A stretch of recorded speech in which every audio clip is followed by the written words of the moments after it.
ओम नमो नारायण। हर हर महादेव। आत्मबंधुओं, आपने एक श्लोक सुना होगा, गुरु ब्रह्मा गुरु विष्णु गुरुर्देवो महेश्वर, गुरु साक्षात परम ब्रह्म तस्मै श्री गुरुवे नमः।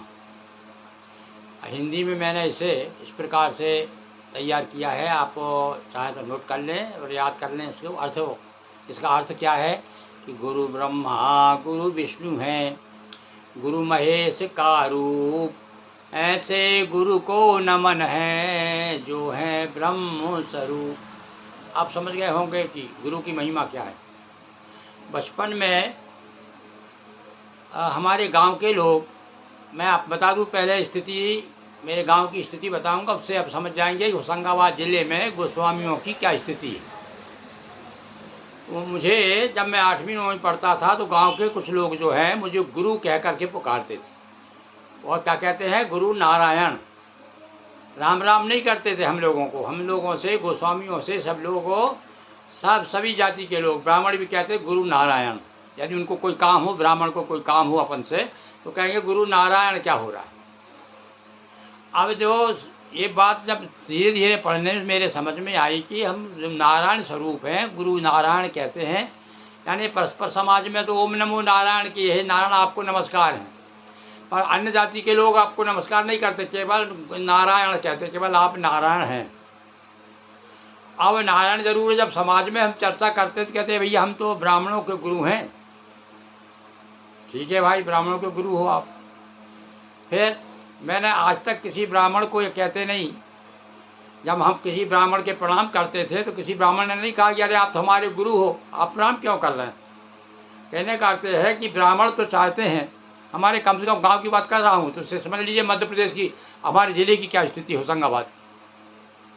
हम लोगों को आज से 30-50 साल पहले की बात बता रहा हूँ आपको। इस समय मेरी उम्र जो है 80 से ऊपर है। 50 साल पहले स्थिति ये थी कि हमारे यहाँ पर ब्राह्मण आते थे तो अपने हाथ से भोजन बनाते थे, हमारे हाथ का भोजन भी नहीं करते थे। वो गुरु जरूर कहते हैं, गुरु नारायण ऐसा जरूर कहते हैं। और सभी गोस्वामी, किसी गोस्वामी को मैंने किसी ब्राह्मण को प्रणाम करते नहीं देखा। तो क्या है, हम अपने घर के ही पटेल हैं। आप समझ रहे हैं ना आप मेरी बात। इससे आप थोड़ा सा कष्ट तो होगा कि मैं कह रहा हूँ, क्यों कह रहा हूँ।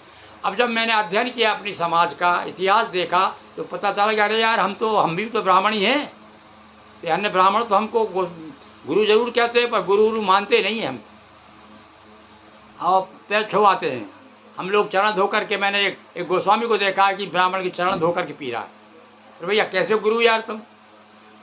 तो अब मतलब ये हुआ कि गोस्वामी जो है एक डिग्री, सब मान लीजिए कि गोस्वामी डिग्री यदि बीए की है, ब्राह्मण बीए की डिग्री है, तो गोस्वामी एमए की डिग्री। ब्राह्मण यानी श्रेष्ठ, ब्राह्मण श्रेष्ठ मानते हो ना आप, तो एमए कह सकते हो। पर आपके पास बीए की डिग्री नहीं है, आप अपने आप को एमए का कहते बस रहे हो, कब तो एमए पास हैं। बीए तो कर लो भाई पहले, ब्राह्मण तो आ जाए। क्यों? क्योंकि जब हमने इतिहास देखा तो पता चला कि ब्राह्मण ही सन्यासी हो सकता है। मान लो ठीक है, सन्यासी के पुत्र हैं, तो हमारे बाप सन्यासी थे, तो सन्यासी पहले ब्राह्मण तो था वो। तो अब जब फिर से ग्रस्त हो गए हम विरक्त से, तो ब्राह्मणी है कि नहीं। तो भैया जब आप फिर से ग्रस्त आश्रम में आ रहे हो तो उसको धारण करने में आपको क्या तकलीफ, कौन सी नाक नीची हो रही है आपकी, और यदि नाक नीची हो रही तो बताओ, ये इससे नाक नीची नहीं हो रही क्या आप, क्या आपको सब बाबा कह करके बुलाते हैं और आप ब्राह्मणों को पाँव पूछते हैं और उनके यहाँ वो उनके हाथ, आपके हाथ का वो भोजन करने को तैयार नहीं। पर कैसे गुरु आप?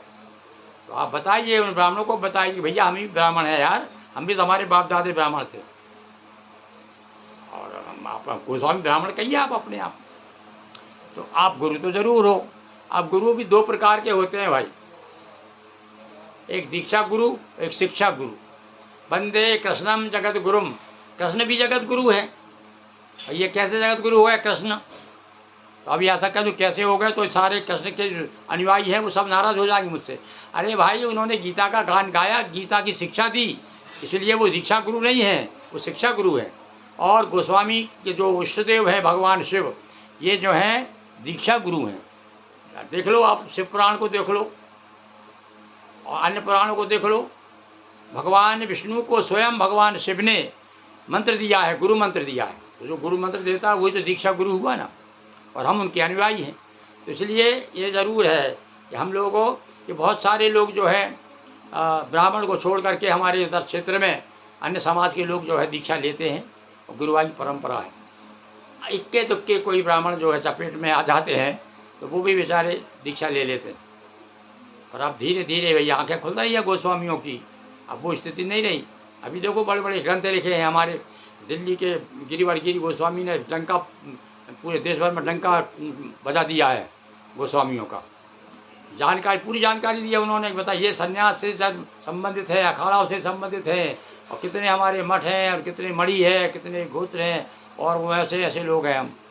और वो सिद्ध किया उन्होंने कि फलाना फलाना कुसुमनाथी मणि थी हमारी, और फलाना वहाँ नागपुर के तो वो ब्राह्मण थे, वो जा कर के बहुत गोस्वामी हो गए।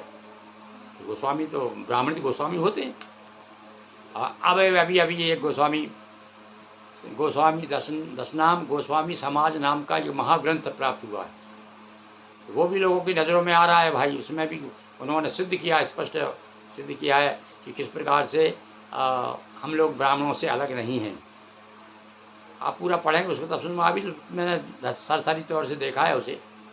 आज मैं इसलिए आया हूँ विशेष रूप से कि गुरु के बारे में कुछ बताऊँगा आपको, कि आप अपने को, इस समाज को, गोस्वामी समाज को गुरु समाज भी कहते हैं कि ये भैया गुरु हैं।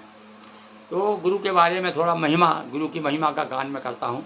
ध्यान दीजिए, 2 प्रकार के गुरु होते हैं, और ये गुरु दीक्षा आजकल कौन कौन दे रहा है। कुछ ब्राह्मण भी, कुछ लोग तो ये भी कहते हैं ये दीक्षा देने का काम भैया, कई तो कहते हैं सन्यासियों का अधिकार ही नहीं है, अधिकार ब्राह्मणों का है। तो और अन्य लोग कहते हैं यार ये ब्राह्मण को अधिकार ही नहीं है, ब्राह्मण तो केवल जो है दान लेना, दान देना, करना, पढ़ाना करना, वहाँ दीक्षा इच्छा काम नहीं है। ये अलग अलग मत है लोगों के। अपन खैर इस निष्कर्ष पे अभी नहीं पहुंच पाए हैं अपन। आप तो सुनिए गुरु के बारे में। गुरु शब्द 2 अक्षरों, ये मैं आपको एक मैंने लेख लिखा था गुरु महिमा का। तो ये देखिए एक पत्रिका निकलती है, ये निकलती है आपके बिजनौर से निकलती है। बड़े विद्वान है साहब, इसके संपादक पंडित हितेश शर्मा, उन्होंने इसे प्रकाशित किया है और लिखा मैंने है। शीर्षक है गुरु महिमा। सुनिए आप। गुरु शब्द 2 अक्षरों गु और रू के मेल से बना है। 2 अक्षर हैं, गु और रू। गु आने अंधकार, रू आने प्रकाश। गुरु कौन है होता है जो अंधकार से प्रकाश की ओर ले जाए, 2 आपको ज्ञान की 2 बातें बताए, वो गुरु।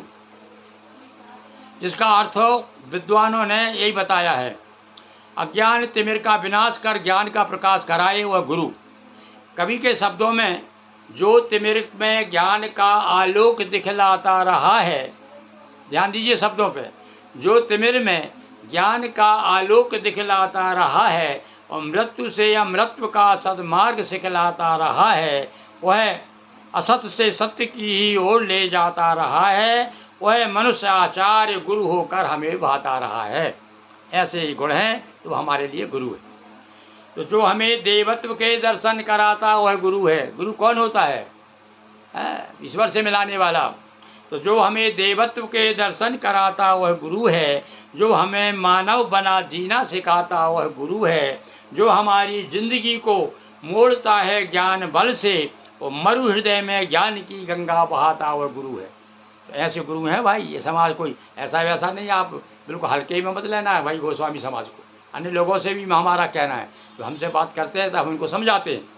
इस प्रकार ज्ञान एवं भक्ति की मंदाकिनी बहाते रहने के कारण भगवान शिव को भी कहा कि वंदे बोधमयम नित्यम गुरुम शंकर रूपिणम। भगवान शिव को कहा है गुरु रूप में आपकी हम वंदना करते हैं। कह करके गुरु परंपरा का उद्गम कहा गया है। कालांतर में कालपात भेदानुसार देव मनुष्य दैत्यों ने बृहस्पति, नारद, शुक्राचार्य, सनकादि, वशिष्ठ, अत्रि, अगस्त आदि ऋषि महर्षि ब्राह्मणों संतों को गुरु स्वीकार किया। इन लोगों को भी गुरु माना गया। इसे आदिकालीन परंपरा को, अब देखिए अब आप इसमें गोकुलीय गोस्वामी, कुछ गोकल के गोस्वामी हैं जो गोसाई भी कहलाते हैं, जो गोकुलीय गोस्वामी, राधा वल्लभी गोस्वामी, तेलंग के गोस्वामी, महाप्रभु चैतन्य के अनुयायी बंगाल के गोस्वामी, ये और इसके साथ साथ में एक गोस्वामी और है, वो है हम लोग, क्या कहते हैं हम लोगों को, दशनामी गोस्वामी। तो ये सारे जितने गोस्वामी हैं ना, अब विचित्र बात तो यह कि दशनामी को छोड़ करके सारे अन्य जितने गोस्वामी हैं वो सब अपने आप को ब्राह्मण कहते हैं, और वो भी वही काम कर रहे हैं। कौन सा काम? प्रोताई का, दीक्षा देने का, मन शिष्य बनाने का काम, गुरुवाई की परंपरा। तो ये वो काम भी यही करते हैं, वो भी शिष्य बनाते हैं, पर वो अपने आप को ब्राह्मण कहते हैं, दशनामी गोस्वामी छोड़ करके। तो अब वो विरक्त सन्यासी, ये भी काम जो विरक्त सन्यासी आते हैं, अब भले वो चाहे रहा हो, जाट रहा हो, लोहार रहा हो, बढ़ई रहा हो, या लोधी रहा हो, या बनिया रहा हो, कोई भी जाति का हो, और जा कर के वो सन्यासी हो गया, तो वो भी दे रहा है साहब, वो भी ब्राह्मण तक को दे रहा है, क्या शिष्य बना रहा है, विरक्त सन्यासी भी बना रहे। और वैष्णव साधु बैरागी लोग वो भी मंत्र देते हैं। नाथ लोग, जो नाथ संप्रदाय के लोग जो अपने आप को वो भी गोस्वामी लिखते हैं, तो वो भी शिष्य बनाते हैं।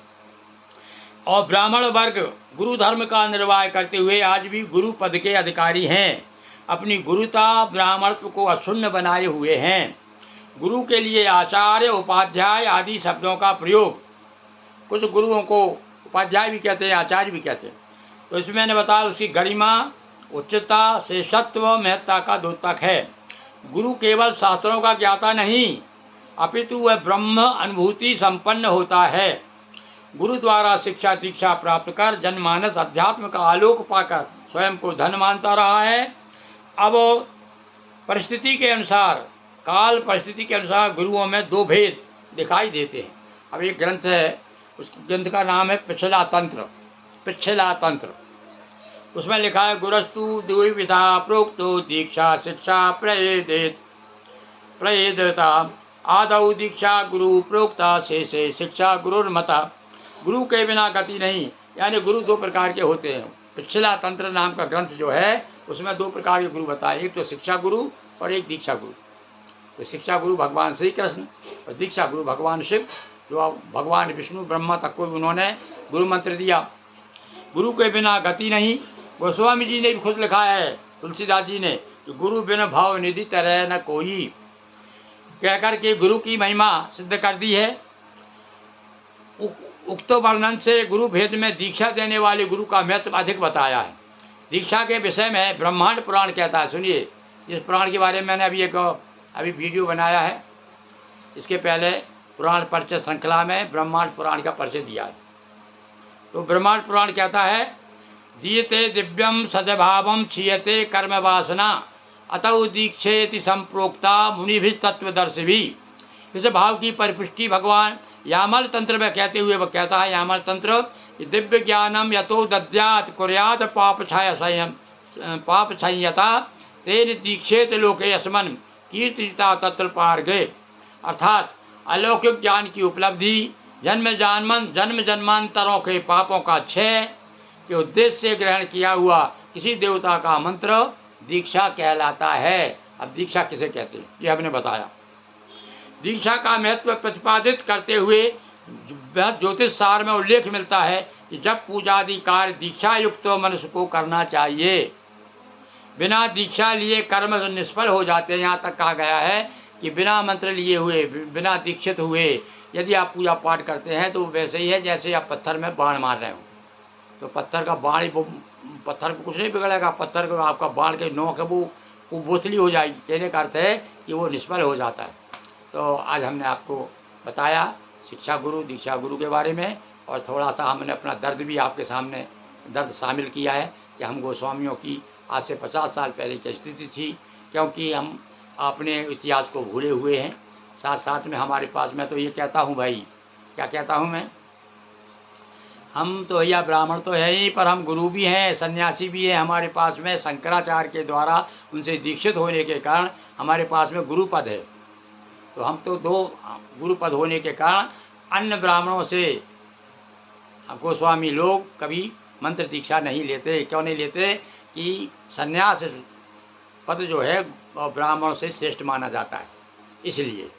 बाकी अंतर कोई भी नहीं है, सन्यास और ब्राह्मण में अंतर नहीं है, पर केवल इसलिए कि उच्च माना जाता है उससे। जैसे कि मैंने बताया कि गोस्वामी यदि बीए की डिग्री, वो ब्राह्मण यदि बीए की डिग्री है तो गोस्वामी एमए की डिग्री है।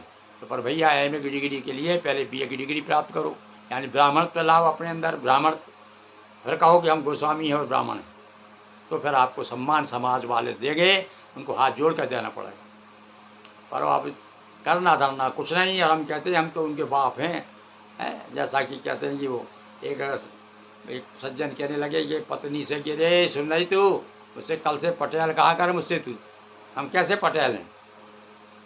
तो बड़ा समझदार था उस नहीं, वो पत्नी ज़्यादा समझदार थी। वो कह अरे सुन तो श्रीमती, कल से मुझे तू पटेल कहा कर। तो उसने कहा मेरे पटेल तो तुम हो ही, तो हम अपने समाज के तो गुरु हैं ही, उनमें ब्राह्मणों के गुरु हैं सारे समाज में, पर अन्य समाज के लोग कहें जब ना भाई तो दूसरे गांव के पटेल कहें तब पटेल माने जाओगे। तो ऐसे ही हमारे समाज की स्थिति है। बंधु क्षमा करना, कुछ बात कड़वी हो गई है। वैसे तो बड़े बड़े विद्वान हैं हमारे समाज में, अब भी खड़े हो जाएंगे कहने के लिए कि तुमने कैसे कह दिया अपने आप को ब्राह्मण हो, हम तो उनके बाप हैं। हो भैया बाप हो आप बाप बने रहिए, अपने घर में बने रहिए, बाहर आप जाएंगे तो आपको कोई नहीं पूछने वाला आपकी स्थिति क्या है। अब हम ये नहीं मालूम कि अन्य प्रांतों में क्या स्थिति है। कहते हैं उत्तर प्रदेश में, बिहार में तो गोस्वामियों को बड़ी मान्यता है, बड़ी पूज है। भले चाहे शासन ने हमें ओबीसी में ला दिया हो, उससे कोई फर्क नहीं पड़ता, उससे तो लाभ ही होगा हमको, हम यही मान के संतुष्ट कर लेते हैं। वैसे तो कुछ लोग बिल्कुल खिलाफ में इसके कि हम लोग तो जैसे देवी शंकर गिरी जी हैं, वो दड़े आम कहते हैं कि साहब हम तो ऐसे ही ब्राह्मण गोस्वामी को चंडाल कहते हैं, जो अपने आप को ओबीसी में जाकर शामिल होना चाहते हैं। खैर अपने अपने विचार हैं, हमने अपने विचार आपके सामने रखे। आपको हमारे विचार अच्छे लगते हैं तो जब कुछ न कुछ ज़रूर लिखिएगा, कुछ नहीं तो आप मतलब कहना चाहिए कि आपको यदि नहीं अच्छा लग रहा है तो आप बताइए कि भाई आप गुरुजी फलान आप गलत राह पे जा रहे हैं, तो हम फिर अपने हिसाब से आपको समझाने का प्रयत्न करेंगे कि भाई हमारी राय तो ये है और आप नहीं चलना चाहो तो आपका स्वागत। ओम नमो नारायण।